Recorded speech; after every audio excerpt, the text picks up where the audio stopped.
A global energy crunch is raising concerns about how some people will be able to stay warm this winter. European leaders will discuss the surging prices this month as governments work to cushion households from the soaring cost of power.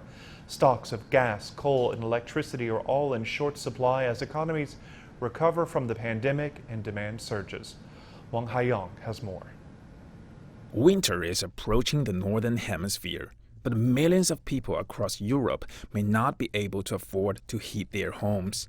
A record-high increase in natural gas prices in Europe is raising concerns as demand for fuel rises globally. This year, benchmark European gas prices have surged by more than 300%, hitting multi-year highs.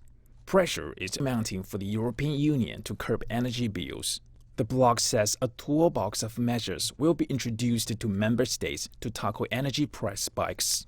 The measures could include short-term plans, such as cutting value-added tax on energy to protect its medium and long-term plans for more renewable energy sources and better energy efficiency. The situation in Asia is not optimistic either. In India, utilities are scrambling to secure coal supplies as inventories hit critically low levels. 16 of India's 135 coal-fired power plants have run out of coal stocks, and more than half of the plants have stocks that could only last a few days. Experts say there is a risk that higher energy prices will have disproportionate impacts on lower-income groups, which is a particular concern over the winter months. Wang Haiyong, CGTN. Facing the rising price of natural gas, the French Prime Minister says the government will try to limit further hikes. Ross Cullen has more on that. French Prime Minister laying out the fact that although there is a price rise coming into effect Friday the 1st of October, 12.6%, he wants to block any future price rises that could be coming further down the line this year or in the early part of next year, saying that April is when he thinks that world prices might start to go down, coming at the end of winter after the pressures have slightly eased, people using more energy in the winter. Also, April, not an insignificant date for the Prime Minister to have mentioned. That is when the next presidential election is likely to be taking place.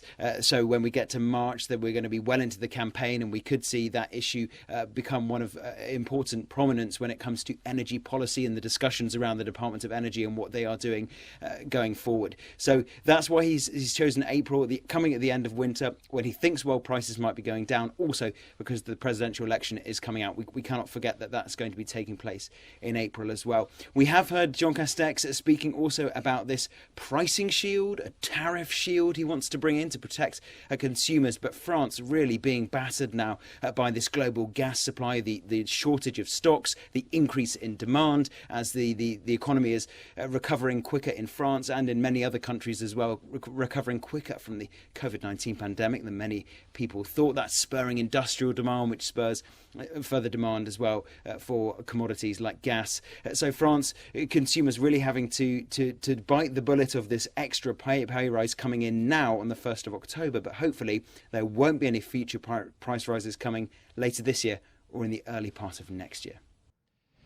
And in Britain, the unprecedented jump in wholesale gas prices has already pushed 10 energy companies out of business. The government is considering loans to energy firms, fearing skyrocketing prices could cause more to collapse. British Army will start delivering petrol to fuel stations on Monday after panicked drivers drained many pumps.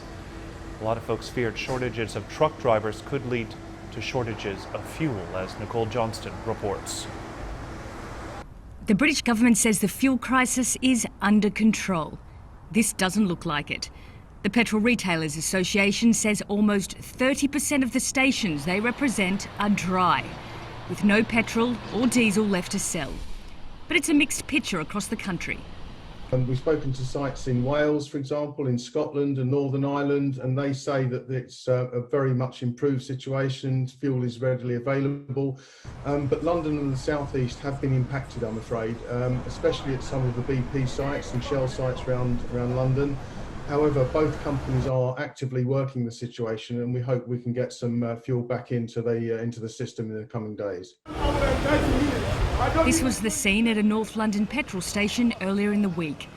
Chaos and confusion as people lined up for hours for fuel. And this is the same petrol station on Friday. Those long lines have gone, and that's because it's closed. It's totally out of fuel, like dozens of petrol stations all over the capital. In fact, the levels of petrol in London are at less than 20% of normal supply. So how did it come to this? Fear of a shortage of truck drivers led to a rush on petrol pumps, draining supplies within a number of hours. Brexit, the pandemic and drivers quitting has left the UK industry 100,000 drivers short. If there's no truck drivers, you look what happened with the fuel, right? If we all down tools, look what will happen. This country will ground to a halt within a matter of, not days, in a matter of hours. And foreign drivers say the situation in the UK isn't improving.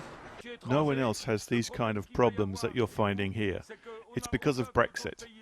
The borders, the checkpoints, the health and safety and extra checks, this will result in a monumental loss in terms of the UK's economy. Meanwhile, the government has introduced a special visa for foreign drivers and is trying to unblock the backlog of 40,000 truck licence applications. Will it be enough to clear the lines? These drivers desperately hope so. Nicole Johnston, CGTN, London. And there are signs that China's power outages and shortages are easing. The northeastern province of Liaoning has downgraded its alert levels. Officials say unmet demand has dropped from 5 million kilowatt hours earlier in the week to now below 500,000. Electricity is still being rationed, but the government says residential areas and key industries will not be affected. In the south, Guangdong raised the price of electricity for industrial use by 25% during peak hours. Many factories were forced to close when parts of the country lost electricity earlier this week. Utilities have been hit by both surging demand and the soaring cost of coal. Well, as the world recovers from the pandemic, demand for Chinese products continues to grow. That's partly fueling the need for more power. Energy officials say China consumed more than 5.4 trillion kilowatt hours of electricity in the first 8 months of this year. That's up nearly 14% compared to the same period last year. Major industries saw double-digit growth in power usage, while residential consumption was up more than 7%. Well, let's talk about this now with Professor Lin Bo-chiang, who joins us from Xiamen. He's the director of the Center for Energy Economics Research at Xiamen University. Professor, good to have you with us on the phone. So break it down for us. What's causing these shortages? Well, I think that the reason is everybody talking about recovery, leading to demand, higher demand for energy because of low interest and the quick recovery. Are mainly focused on energy intensive. On the other hand, the supply do not catch up quickly. In the last few years, particularly last year, because of the supply energy investment reduced, and also because of low prices, the energy company has trouble financially, all putting together. But I think that one of the most important issue we haven't talked about it is the transportation of energy. From one point to the other, if the transportation is price is high or is not sufficient, then you also add to the problem of demand and supply balance. Let's also talk about climate change, especially in China, since the country is trying to move away from coal, more towards renewable energies. What kind of an impact, if any, is that having on what we're seeing right now? But in the short run, the impact is quite limited. If you're looking at the energy mix, Europe seems to have a high clean energy percentage, about 29%. United States 18%, China is 16% in energy mix. So all in all, the percentage in the energy mix of the renewable is even smaller. For example, the wind and solar in China is only 9% of electricity. So yes, structural changes should have problems on the stability and also in the short run on the energy demand and on the energy supply. However, at this moment, I think that the main problem is still the energy problem. For example, in China, the problem right now is coal. Coal price so high, and because we have enough capacity, but we cannot really generate it because the coal price is so high. The power generation company might not have financially trouble to have sufficient coal or they might not be able to buy the coal because of transportation problem. So all in all, I think that the structural change in the future impact will be more obvious when the percentage of renewables begin to increase to a certain proportion. But at this moment, we still need to looking into the traditional energy at this point, which is roughly 85% of the energy mix. So going forward then, do you expect the coal prices to remain this high, to go down, or to possibly go higher? Because obviously, these long-term plans of transitioning to clean energy are going to take some time, and winter's coming. A lot of people are nervous. Well, I think that we need to divide the problem into short run and long run.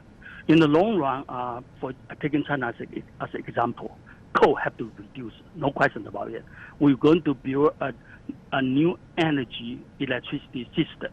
Coal will have to reduce from currently this year got to be more than 70% in the electricity mix. Have to be substantially go down. There's no question about it.